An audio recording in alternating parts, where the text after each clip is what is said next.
일단 원래 계획된 내용이니까요. 엘라스틱서치도 실습 한번 해볼 건데요. 이거는 이제 일단 스노트는 패턴 매칭을 위주로 동작하는 그런 장비였죠, 이제. 그래서 우리가 원하는 문자열이나 우리가 원하는 구조를 갖고 있는 패킷만 검사하겠다 이런 내용인데, 이제 이상징후 분석도 좀 이제 실습을 해보려면 이제 그때 좀 이게 활용하기 좋은 툴이 이제 엘라스틱서치라는 게 있고요. 네. 얘는 이제 기본적으로 이제 엘라스틱서치, 로그스태시, 키바나 이 세 가지 모듈을 기준으로 동작을 합니다. 그래서 뭐 실제로는 이제 뭐 비트라고 하는 로그 연도 에이전트 같은 것들도 있고요. 이제 그래서 얘를 이용해서 로그를 수집하면은 여기에서 로그 스탯에서 던져주면은 로그 스탯에서 이제 수집을 하고 추가적으로 이제 여기서 이 가공을 할 수가 있습니다. 로그를 단순하게 원본 로그를 그대로 저장하는 게 아니라 그 어떤 자기의 목적에 맞게 또는 어떤 분석이 좀 더 편리하게 로그를 편집할 수가 있다는 거죠. 그래서 편집을 해서 이 엘라스틱서치로 검색 엔진으로 이제 던져주면은 여기에 이 엘라스틱서치에 저장된 데이터를 이제 키바나를 통해서 여러 가지 형태로 시각화를 해볼 수 있는 이런 그 구조를 가지고 있고요. 그리고 이제 이 엘라스틱서치는 데이터를 관리하는 구조가 크게 이제 인덱스, 필드, 도큐먼트 이런 식으로 이제 그 구조가 이루어져 있고요.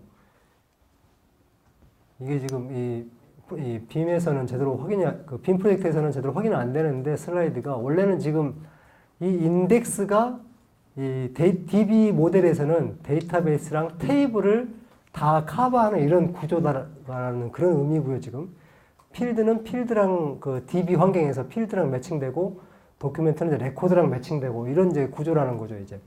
그래서 이런 전체적인 구조를 엘라스틱서치에서는 이제 보통 매핑이라고 부릅니다. 매핑. 그래서 매핑의 정의는 뭐 이런 거죠, 이제. 주로 주목적이 필드를 정의하는 거예요, 필드. 어떤 필드에는 그 이름이 무엇이고, 그 데이터 형식이 무엇이고, 또 어떤 데이터들이 저장이 된다. 이러한 필드를 정의하는 게 주 목적인 이제 그러한 데이터 한마디로 전체 데이터의 구조 설계도를 의미하는 거고요. 보통 우리 일반적인 데이터베이스 환경에서는 이제 스키마라고 많이 부르죠. 이제 그런 이름들을 이제. 그래서 이거를 이제 간단하게 한번 테스트 해볼 건데요. 내용은 이제 더 있구나. 이거는 정규 표현식인데 이 부분은 뒤에서 좀 설명을 드리고요. 그래서 이제 엘라스틱서치를 설치를 해볼 건데, 그 엘라스틱서치는 엘라스틱서치 홈페이지 가시면은 상당히 좀 그 설명이 잘 되어 있습니다. 그래서 한번 접속을 해볼게요. elasticsearch.co 홈페이지를 가시면은 뭐 우리말 서비스도 약간은 해주고요. 이런 식으로. 그래서 각 제품들은 이 뭐 아래에 보시면은 뭐 프로덕트 밑에 엘라스틱서치, 키바나, 뭐 비트, 뭐 로그스태시 이렇게 분류가 되어 있는데 해당 메뉴 클릭하시면은 다운로드 페이지로 연결이 되고요. 그래서 먼저 이 엘라스틱서치를 먼저 다운로드를 할 건데, 이게 이제 보통 이 엘라스틱서치를 안정적으로 운영을 하려면은 윈도우 같은 경우에는 한 메모리가 8기가 정도는 있어야 좀 안정적으로 운영을 할 수가 있더라고요. 그래서 지금 우리는 지금 보니까 환경이 전부 다 윈도우가 아니고 뭐 맥도 있고 막 이래가지고, 그래서 제가 지금 리눅스에서 공통적으로 지금 제가 제공해드린 리눅스 가상머신에서 설치를 진행할 거고요. 그래서 리눅스에서 설치를 하려면은 사전에 일단 좀 해줘야 될 작업이 있고요. 지금 보시면은 이 etc 밑에 yum.reports.d라는 경로에 가보시면은 elasticsearch.repo라는 파일을 제가 아마 지금 놨거든요. 이 파일 다 확인되시죠? 예. 이게 있으면은 이 yum이라고 하는 이게 이제 리눅스에서 RPM 뭐 설치를 도와주는 좀 설치나 업데이트 이런 거를 편리하게 할 수 있는 그런 툴인데, 이 yum이라는 명령어를 이용해서 엘라스틱서치를 굉장히 좀 편하게 쉽게 좀 설치를 할 수가 있습니다. 그래서 이 엘라스틱서치도 일단은 자바를 기반으로 동작을 하고요. 자바 설치 여부를 좀 확인해 보겠습니다. 뭐 자바 마이너스 버전 입력해 보시면은 지금 설치가 안 되어 있고요. 그래서 먼저 자바를 먼저 설치할 건데, 이것도 yum이라는 툴을 이용해서 설치를 할 거고요. 그래서 yum install java 이렇게 입력하시면 되고요.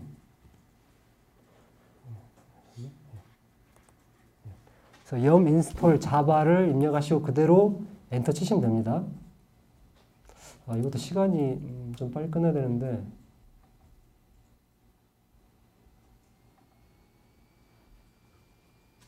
사실 스노트는 설치를 따로 진행 안 한 이유가 너무 복잡해서 진행 안 했는데 엘라스터치는 그렇게 복잡하지는 않거든요. 그래서 지금 설치부터 한번 경험해 보시라고 지금 알려드리는 거 같이 진행을 해보는 거고요.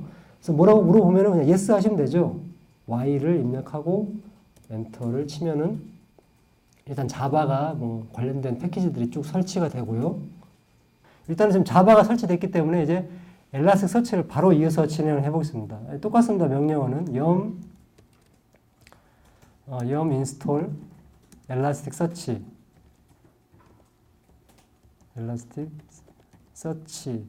하시고 아예 여기서 -y 옵션 주시면은 중간에 이제 귀찮게 물어보지 않겠죠. 이제 yum install elasticsearch 한 칸 띄고 -y 하시면은 자동으로 다운로드하고 설치까지 진행이 이루어지고요.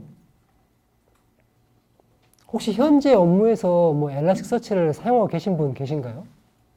제가 보기에도 굉장히 이런 툴을 공짜로 쓰게 해주다니 너무 고맙다 이런 생각을 좀 많이 하고 있거든요. 이제 보통 비슷한 유형의 툴들이 이제 뭐 스플렁크가 대표적으로 좀 많이 좀 거론이 되는데 스플렁크 같은 경우에는 이제 500메가 제한이 있잖아요. 이제 데이터 분석할 때 데이터를 처리해주는 그 제한이 500메가인데 그 이상 넘어가면 이제 과금이 되는 그런 구조인데 엘라스틱서치는 그런 제한이 없죠. 이제 그래서 거의 무료로 기능을 거의 다 쓸 수 있기 때문에 물론 이제 이것도 유료 버전 넘어가면은 몇 가지 기능들이 추가되는데 거기 뭐 추가되는 기능들 뭐 딱히 있으면 좋겠지만 굳이 뭐 돈 내고 안 써도 될 것 같은 그런 기능들이더라고요. 이제 보면은 이제 그래서 중요한 기능들은 웬만하면 다 쓸 수 있게끔 다 오픈이 되어 있습니다.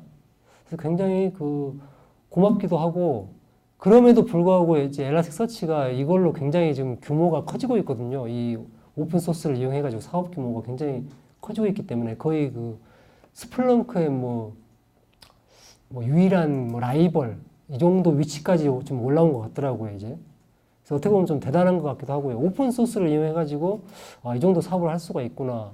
왜냐하면 툴이 이미 다 공개가 돼 누구나 무료로 쓸 수 있게끔 환경이 만들어져 있는데 그런 환경에서도 돈을 벌 수 있다는 게 좀 대단한 것 같더라고요. 그냥. 어쨌든 뭐 쓰는 우리 입장에서는 그냥 뭐 고맙죠. 그냥 고맙게 쓰면 되는 거죠. 그래서 원래 예전에는 제가 이렇게 주로 IDS 로그 분석 위주로 업무를 했을 때는 이런 식의 툴들, 엘라스틱서치의 가장 큰 목적은 이 대시보드를 만들 수 있다는 거거든요. 좀 예쁜 대시보드를 만들 수 있다. 그래서 그 대시보드를 이용해서 어떤 종합 현황을 확인할 수 있다.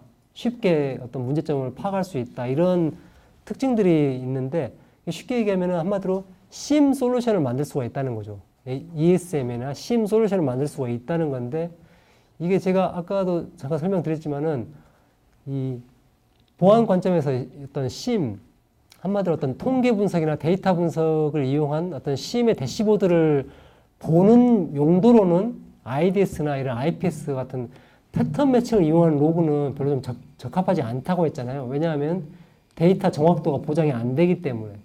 그래서 예전에는 별로 관심이 없었거든요, 이제.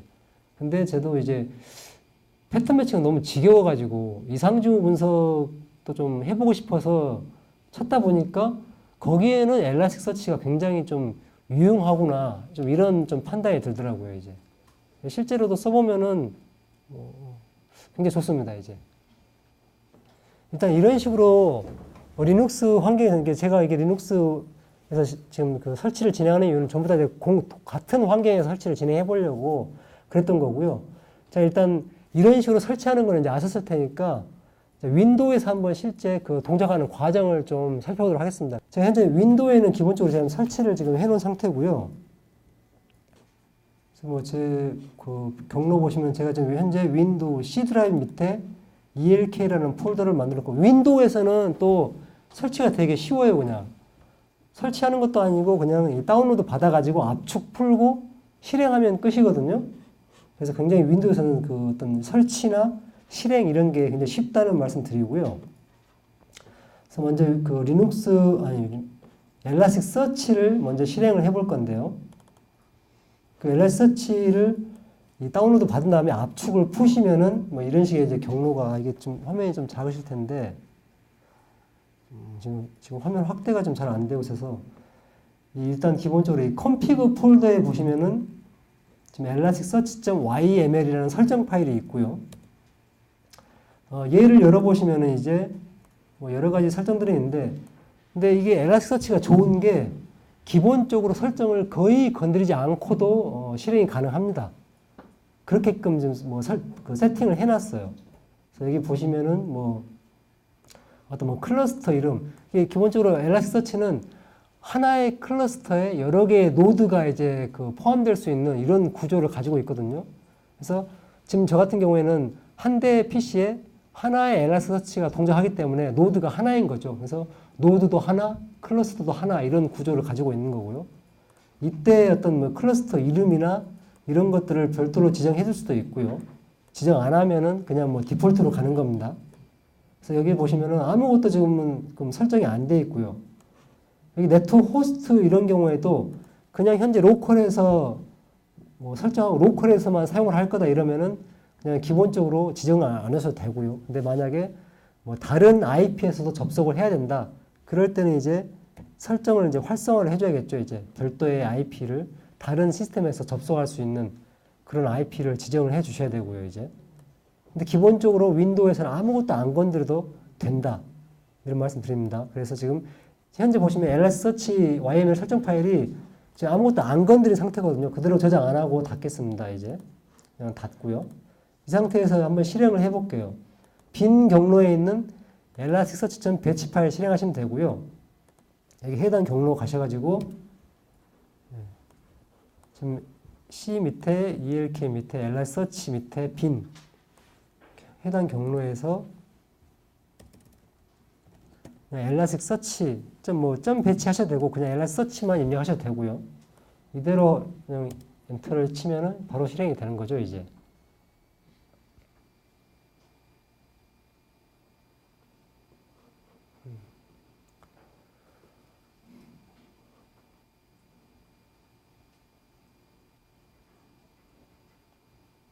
지금 이 뭐 스타티드 메시지 뜨면은 실행이 된 거고요. 이 엘라스틱서치의 서비스 구조가 아까 설명 안 드렸는데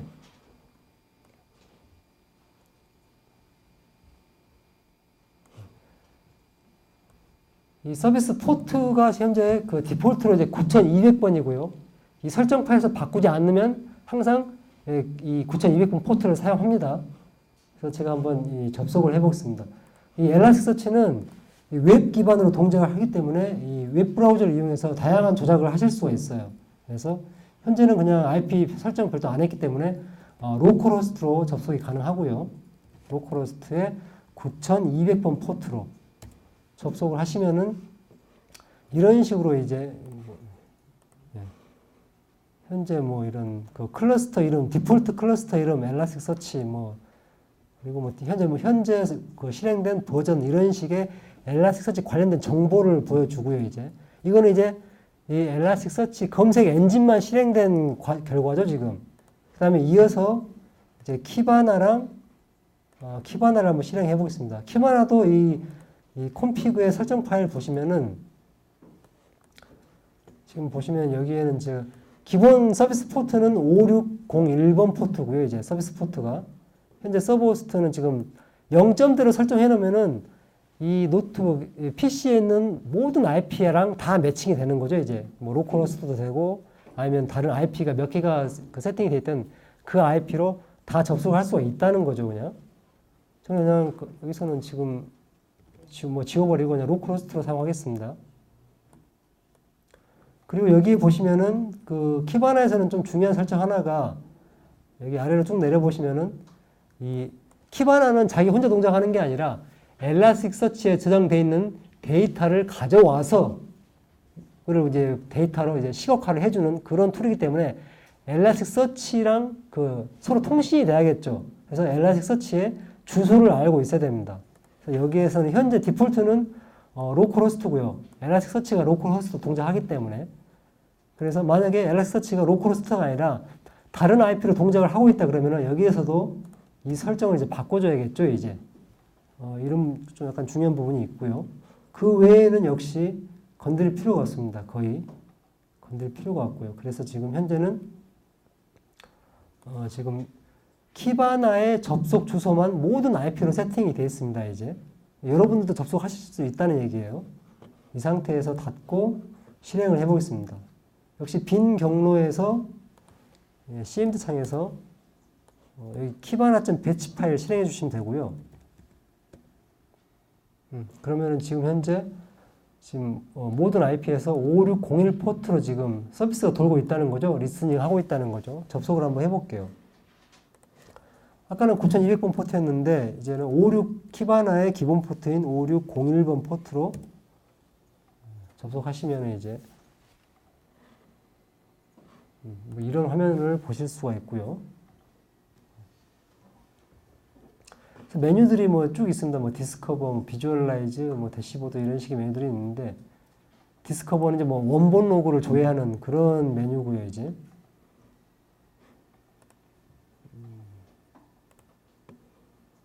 뭐 비주얼라이즈는 여기서 여러 가지 그래프를 그릴 수 있는 뭐 그런 뭐 메뉴고요, 이제. 대시보드 만드는 메뉴, 뭐 그런 메뉴들이 여러 가지가 있고요. 이제 대시보드를 만들었으니까 이제 데이터만 집어넣으면 되겠죠. 데이터만 이제.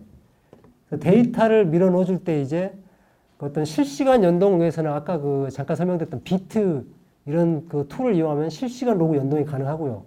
보통은 이제 어떤 일회성으로 이제 어떤 별도의 분석이 필요한 로그 파일이 있을 때 그럴 때 사용할 수 있는 그런 옵션이 있는데요. 그런 옵션은 이제 보통 이제 로그 스탯에서 이제 집중적으로 사용을 하게 되고요. 로그 스탯도 이 설정 파일 보시면은 뭐 다른 거는 역시 거의 뭐 건드릴 필요가 없고요. 아래 보시면은 지금 두 개의 설정만 저 같은 경우에는 좀 활성화를 시켜놨는데 이거는 이제 콘피그 리로드 즉 로그 스탯에서 연동하는 그 이 로그 파일 그 연동 설정이 바뀌었을 때 실시간으로 이제 리로드 시켜라 이제 그러한 옵션이고요. 그래서 설정이 바뀌었을 때 만약에 이 설정 안 해놓으면은 로그 스탯이 중지했다가 재시작을 해야 되거든요. 근데 이 설정을 활성화시켜 놓으면은 설정이 바뀌면 3초 간격으로 이제 모니터링 하다가 바뀌면은 다시 알아서 리프레시를 해준다는 거죠. 그래서 실제 운영할 때 좀 편할 수 있는 그런 옵션이고요, 이제. 이거 외에는 아무것도 지금 설정이 안 돼 있습니다, 이제. 그래서 이 로그 스탯을 이용해서 이제 데이터를 한번 연동을 해볼게요, 이제.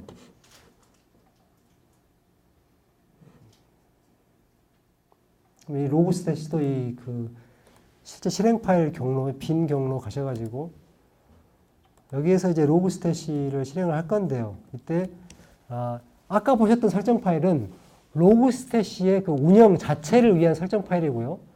이 로그 스탯을 실행하려면은 설정 파일이 하나가 더 필요합니다. 이제 이때는 뭐냐면은 로그 파일을 가져올 때 어떤 식으로 가져올 것인가 그거를 정해주는 설정 파일이고요. 그래서 이거는 이 홈페이지의 설정에서도 잘 나와 있는데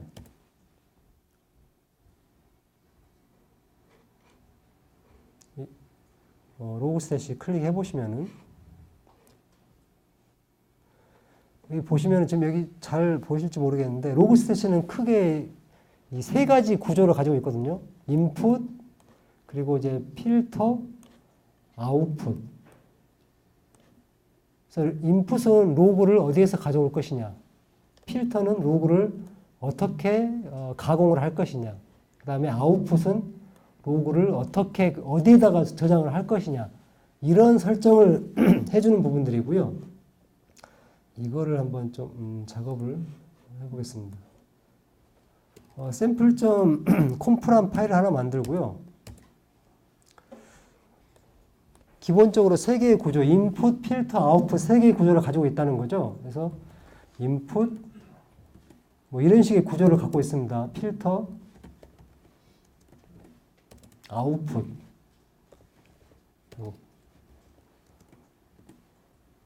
그래서 인풋 다음에 이제 이런 중괄호를 이용해 가지고 이 안에다가 이제 여러 다양한 옵션들을 이제 가져올 수가 있는데요. 인풋에서는 이제 로그를 어디서 가져올 거냐.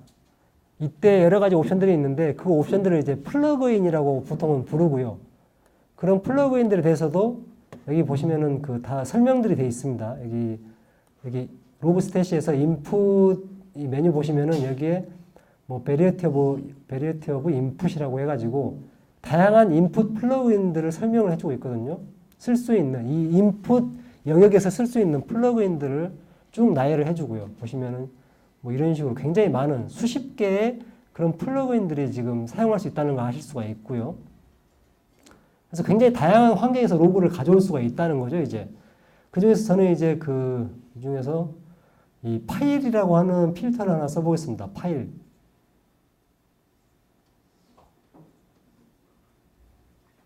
이 파일이라고 하는 이 플러그인을 쓸 거고요. 해당 메뉴 클릭하시면은 이 파일 관련된 또 이 세부적인 옵션들 설명이 쭉 나열되어 있는데요. 일단은 테스트할 파일을 좀 여기다 D 드라이브에 복사를 해놓고요. 샘플 로그가 하나 있고요. 한 줄짜리 샘플 로그가 있고요. 그리고 하나는 이제 그 시큐어 로그라고 해가지고 이거는 이제 리눅스에서 어떤 로그인, 접속 관련된 그런 현황들을 기록해주는 그런 로그 파일입니다. 근데 일단 기본적으로 이 샘플 로그를 한번 연동을 해볼게요, 이제. 그래서 아까 설정 파일을 만들어야 되는데, 이런 그 단일, 일단 이미 그 텍스트로 떨궈진 이런 로그 파일 연동할 때는 주로 이제 파일이라고 하는 그 옵션을 많이 쓰고요. 그래서 이 내부로 쓰이는 옵션들도 보면은 전부 다 이런 식의 같은 구조를 가지고 있습니다. 전부 다 인풋 중괄호 안에 또 세부 옵션 들어가고 그 세부 옵션 안에서도 또 이런 중괄호를 이용해서 또 여러 가지 다양한 옵션들을 쓸 수가 있다는 거죠, 이제. 그래서 이 파일에서 쓸 수 있는 옵션들이 일단은 경로 지정해 줘야겠죠. 패스, 해당 파일이, 가져올 파일의 위치. 그래서 이거는 이제 D 드라이브에 바로 D 드라이브에 있는 거죠. 샘플.로그. 그리고 테스트할 때 이제 또 주로 많이 쓰는 옵션들이 이 옵션들은 전부 다 이 홈페이지에서 다 설명이 되고 있습니다. 찾아보시면 다 나오고요. 스타트 포지션 옵션이 있고요. 얘는 로그를 읽어올 때 어디서부터 읽어올 거냐. 비기닝, 처음부터 읽어오겠다. 디폴트는 엔드고요. 이 옵션 안 주면은 항상 로그의 마지막부터 실시간으로 기록되는 로그만 읽어오겠다. 뭐 그런 옵션이거든요. 근데 우리는 테스트로 하기 때문에 처음부터 다 읽어와야 되기 때문에 비기닝이라고 이제 그 위치를 지정해 주는 거죠. 시작 위치를. 그리고 since db pass라고 해가지고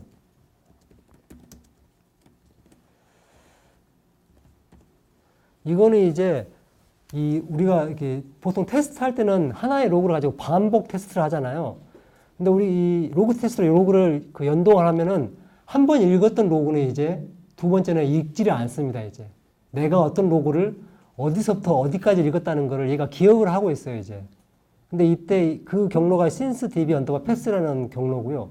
근데 이 경로의 옵션을 널로 줘버리면은 이제 그거를 기억을 안 하는 거예요, 이제. 그래서 반복적으로 테스트해도 계속 같은 로그를 또 읽어올 수가 있게 되는 거죠, 이제. 이렇게 옵션을 주시고요. 필터는 일단 아무것도 안 주고, 아웃풋에서는 이제 어디에다 저장할 거냐. 이것도 이제 각 인풋, 필터, 아웃풋, 각 그 항목별로 홈페이지 다 설명이 되어 있고요. 일단은 따로 저장을 안 하고, 스탠다드 아웃이라는 옵션을 이용해가지고 그냥 화면에 뿌려만 볼게요, 일단은. 그래서 이런 식으로 저장을 하고, 지금 저장을 했습니다, 지금. 그래서 이 특정 경로에 있는 파일을 읽어오고 얘를 그냥 화면에 뿌려라 해서 지금 로그스탯을 실행할 때 -F 옵션 이용해가지고 해당 로그 파일이, 설정 파일이 D 드라이브에 있는 sample.conf 파일이죠, 이제. 얘를 실행을 해보겠습니다. 로그스탯이가 실행할 때 좀 처음에 로딩하는 시간이 좀 걸리고요. 그 얘가 좀 CPU 자원을 좀 많이 쓰더라고요.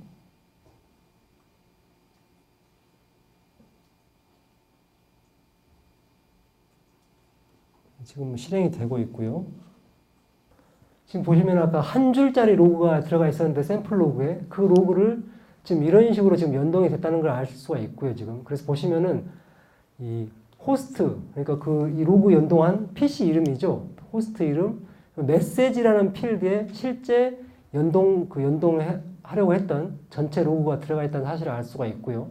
그리고 뭐 버전 뭐 1번 그리고 패스 실제 그 로그 파일 경로 그리고 이 로그가 연동된 시간 이렇게 기본적으로 5개의 필드로 지금 데이터를 전송한다. 이런 사실을 알 수가 있습니다, 지금. 그래서 이거를 엘라스틱서치로 그대로 실제 연동하면은 이 5개의 필드로 이제 분류가 돼서 로그가 연동이 되는 거죠. 이거를 한번 보시면 지금은 이제 그 아웃풋에서 그냥 화면에 바로 뿌려주는 옵션만 사용했었는데 이제는 저장을 한번 해보겠습니다. 엘라스틱서치라는 옵션을 사용을 하고요.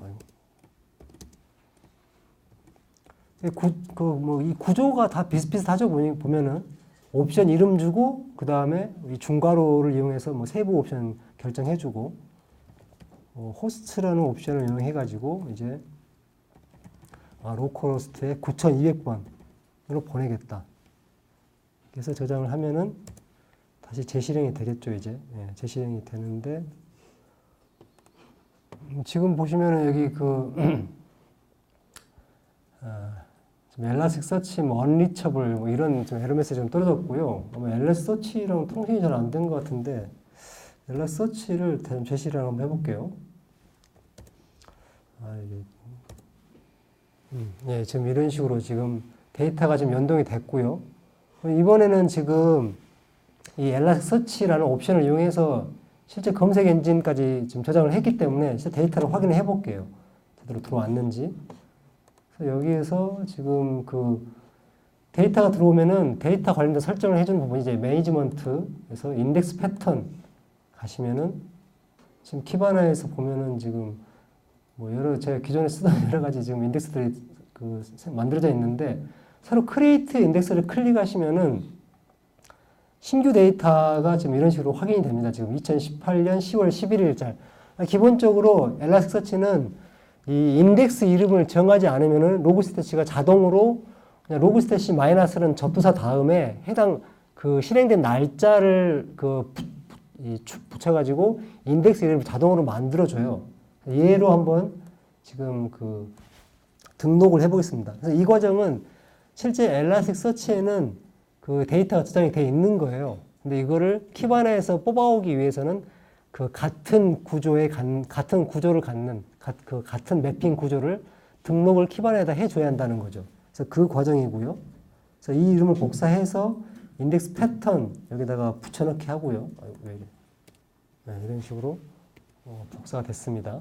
그러면 이런 식으로 이제 뭐 인덱스 패턴이 하나 매치가 됐다고 뜨죠, 이제. 다음 과정 넘어가서 이제 해당 데이터를 조회할 때 기준 타임필드 설정을 할 수가 있거든요. 이거를 이제 현재는 로그 전송 시간이 타임필드 하나밖에 없기 때문에 이걸 선택을 해줘야겠죠. 그리고 이제 크리에이트 인덱스 패턴을 클릭하시면은 키바나에 이제 그 인덱스 정보가 등록이 되는 거고요. 이런 식으로 등록이 됐고요.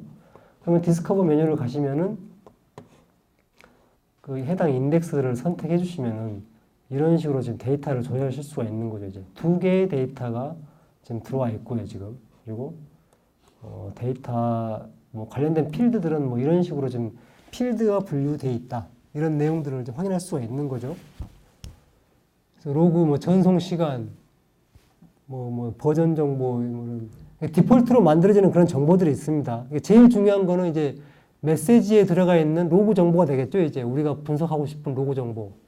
그리고 여기에서 지금 이 상태에서 보면은 이제 일단 첫 번째 문제는 뭐냐면은 이 타임 스탬프라는 정보가 로그 전송 시간으로 되어 있어요, 지금.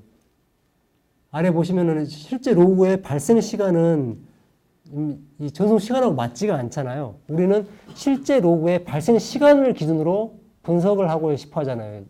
전송 시간이 아니라. 그래서 이런 부분에 대한 해결이 필요하고요. 그 외에도 데이터가 통으로 들어가기 때문에 통으로만 분석할 수가 있습니다. 통으로만. 한마디로 얘기해서 그 로그가 전송된 시간대별로 로그의 개수밖에 셀 수가 없는 거예요. 다른 분석은 아무것도 할 수가 없고. 그래서 그런 작업들을, 그런 이제 좀 더 다양한 분석을 하려면은 이런 이 통으로 들어가는 로그를 우리가 원하는 상태별로 쪼개는 필드를 분리해주는 작업이 이제 필요한 게 되는 거죠, 이제. 그 작업들이 이제 필터 영역에서 하는 거고요.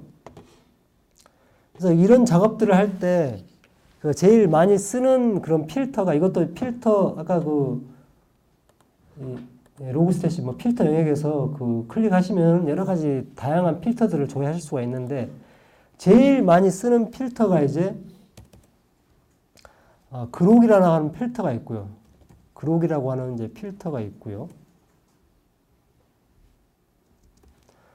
이거는 이제 어떤 내용이냐면은 정규 표현식을 이용해서 이 통으로 된 메시지를 내가 원하는 상태별로 쪼갤 수 있는, 정규 표현식으로 쪼개주는 그런 필터가 되겠습니다. 그래서 이거 간단하게 보여드리면은, 그래서 이 정규 표현식을 그대로 그록 필터에 이제 반영을 해보겠습니다.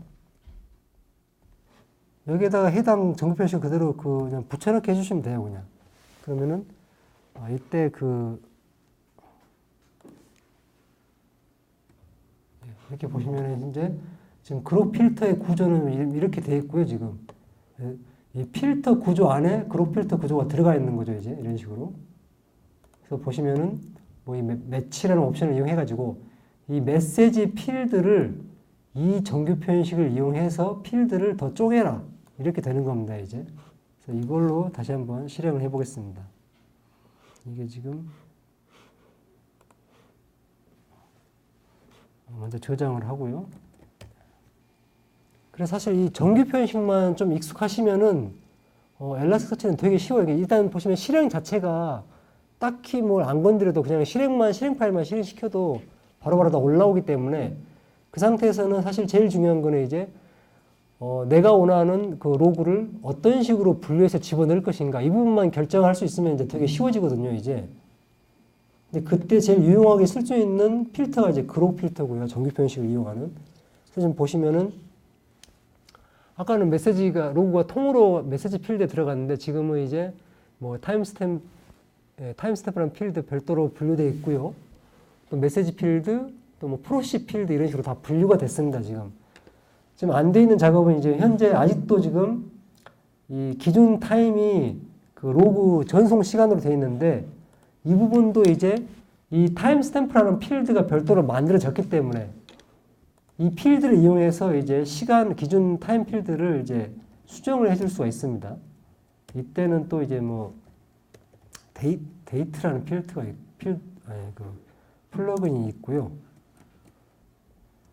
이게 옵션마다 좀 헷갈리게 그 구조 표현하는 방식이 약간씩 다른 부분들이 좀 있어요. 데이트 같은 경우에는 또 내부에 이런 대괄호를 쓰고 하는 차이가 좀 있더라고요, 이게. 그래서 여기에서 타임스탬프 이 필드를, 그러니까 이 타임스탬프라고 하는 필드를 기준 타임 필드로 이제 설정을 하겠다, 이런 의미고요. 그리고 여기에서 이 타임 필드에 들어가는 데이터에 이 포맷을 정해주는 겁니다, 여기에서. 실제 우리가 여기 보면은 이 CQ 로그는 앞부분에 지금 월이 표시되고요. 세 글자 단위로 월이 표시되고, 그 다음에 뭐 날짜가 표시되고, 그 다음에 시간이 표시되는 이런 구조로 되어 있습니다. 연도는 안 들어가 있고요. 그래서 그 형식을 그대로 표현을 해주시면 돼요. 월이 세 자리 단위로 들어가고, 그 다음에 날짜가 들어가고, 그 다음에 시간, 분, 초. 근데 이제 하나 더 있죠. 이제 이런 형식의 로그는 이제 월이 세 단위로 들어가고, 그 다음에 이제 이 일자가 숫자 두 개일 때, 두 자릿수, 한 자릿수 이렇게 나뉘니까요, 이제.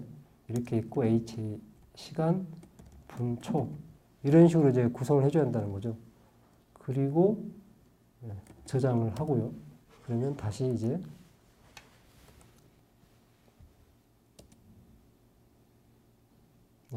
다시 이제 실행이 됐고요. 다시 실행된 결과를 한번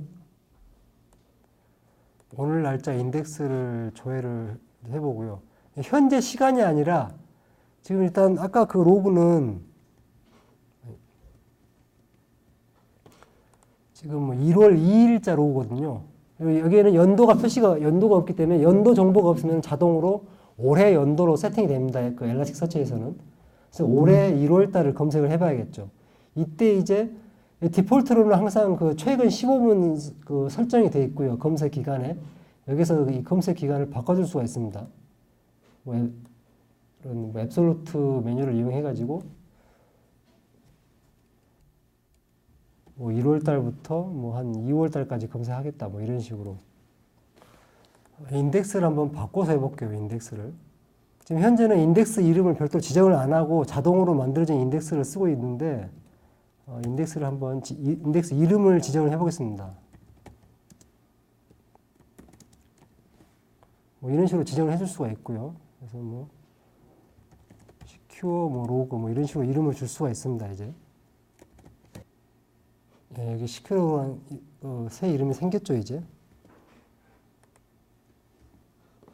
그러면 아까 새로 만들어진 시큐어 로그를 검색하면 이런 식으로 이제 1월 1일 날 발생한 그런 로그가 이제 원래대로 로그가 발생한 시간대로 이제 기록이 되고 있다는 사실을 알 수가 있는 거죠. 이제 여기까지 오시느라 고생하셨고요. 그래서 이런 식으로 하면은 이제 그렇게 오래 걸지 않으니까요. 여기까지 보셨으니까 이제 로그를 실제 그 전체 로그를 한번 연동을 해볼게요. 이제 지금은 샘플만 가지고 있었는데 시큐어 로그로 한번 여기서는 이제 이 스탠다드 아웃 이 옵션은 이제 그 주석 처리를 하도록 하겠습니다. 이거는 대량의 로그 연동할 때 이 옵션 주시면은 좀 성능에 좀 더 시간도 오래 걸리고 하기 때문에 이거는 주석 처리를 하고요. 그리고 저장을 하면은 실제 지금 스탠다드 옵션 설정을 안 주면은 실제 그 연동 과정을 안 보여주기 때문에 언제 끝나는지 잘 모를 수가 있거든요. 근데 그때는 그냥 CPU 사용률을 보시면 돼요. 그냥 로그스탯이가 CPU 사용률을 거의 다 점유를 하기 때문에 CPU 사용률이 떨어지면은 로그 연동 끝났다고 보시면 되고요. 지금 사용률이 좀 떨어지고 있는데 실제 데이터 조회를 한번 해보도록 하겠습니다. 지금 검색 기간은 18년에서 19년까지 설정이 되어 있고요. 좀 이런 식으로 데이터가 지금 아까랑 변화되는 거 있는 걸 보실 수가 있죠, 지금.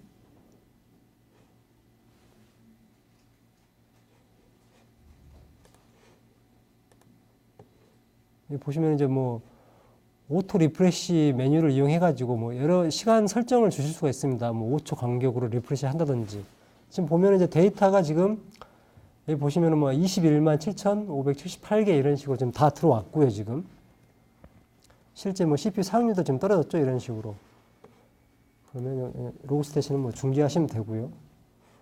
그러면 이제는 이런 식으로 일단 전체 로그의 발생 추이는 보시면은 뭐 지금 뭐 9월에서 10월 사이에 좀 대량으로 발생했다 이런 사실들을 알 수가 있고요.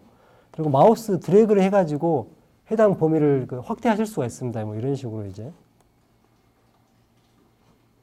다시 이제 웹 기반이기 때문에 그냥 뒤로 가게 하시면은 원래 그 검색 범위로 돌아가실 수가 있고요. 또 이런 부분도 지금 로그가 없어 보이는데 이렇게 조회해 보면은 실제로는 지금 나오고 있죠. 워낙에 9월달에 대량으로 발생하다 보니까 지금 스케일 차이가 커서 잘 안 보이는 건데 이런 식으로 지금 조회를 하실 수가 있고요.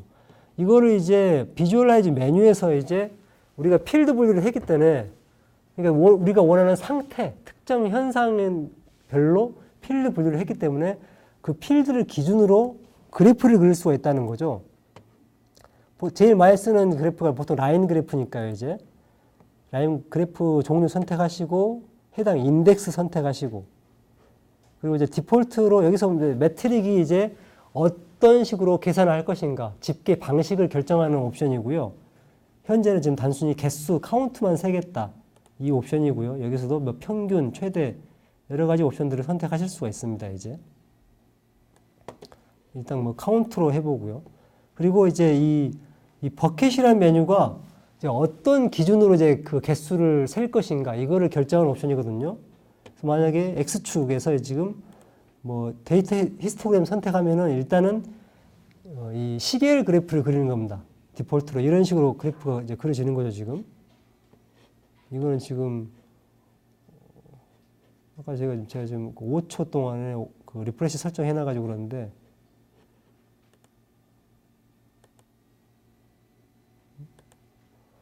아까 1년 단위 설정이 2018년부터 2019년까지로 설정을 해주시면 이런 식의 이제 그래프를 뭐 그려보실 수가 있고요. 이렇게만 보면은 어떤 문제 때문에 일단 이 부분에 로고가 많이 발생했는데 어떤 문제 때문에 로고가 발생했는지는 원본 로고를 봐야 한다는 거죠, 이제. 원본 로고를. 그래서 아까도 이 원본 로고에서 이 부분에 갑자기 로고가 대량 발생했기 때문에 여기를 뭐 확대를 해보면은 뭐 로고가 이제 이런 식으로 나오는데 뭐 메시지 필드를 추가하실 수가 있고요. 뭐 이런 식으로. 근데 어떤 원인에 의해서 이 로고가 대량 발생했는가 이 내용을 확인하려면은 이런 로고들을 하나씩 다 읽어야 한다는 거죠. 현재 상태에서는 이제. 근데 우리가 아까 필드를 분류할 때 이 프로세스 정보를 별도로 이제 분류를 했잖아요. 그럼 이런 프로세스별 어떤 발생 통계를 그려보면은 좀 더 압축을 해볼 수가 있다는 거죠. 이런 로고의 발생 원인을. 그래서 여기서는 지금 현재는 시간대별 그래프만 그렸는데 여기서 그 이 add server bucket 메뉴를 이용해 가지고 이 그래프의 이 집계 기준을 하나 더 추가를 해 보겠습니다. 이때는 이제 텀스 메뉴를 쓰고요.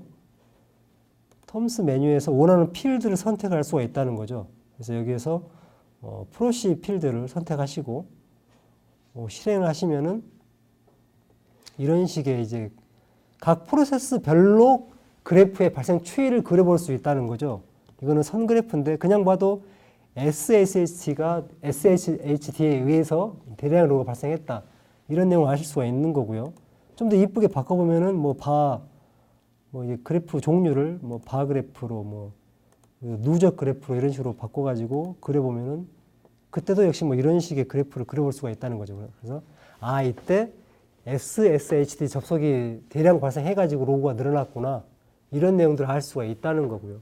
그래서 여기에서 지금 그 중요한 부분은 그겁니다. 그러니까 우리가 로고 필드를 더 분류를 다양하게 쪼개면 쪼갤수록 그만큼 다양한 분석을 해볼 수가 있다는 거죠. 지금 현재는 단순히 프로세스별로만 우리가 전체 발생 추이를 그려볼 수 있지만은 저 로그에서 어떤 이 로그인 IP 정보나 또 로그인 ID 정보 이런 것까지 추출을 해내면은 저 시간대 누가 SSH를 사용했고 어디서 접속을 했고 또 어떤 아이디가 접속을 했고 이런 것까지 다 이제 통계를 그려볼 수가 있다는 거죠. 그래서 이런 통계들을 그려보면은 이때는 이제 좀 더 세부적인 이제 그런 내용들을 이 로그의 내용을 좀 더 빨리 좀 더 쉽게 이제 파악을 할 수 있게 된다는 거죠. 로그를 한 줄 한 줄 분석하지 않고도.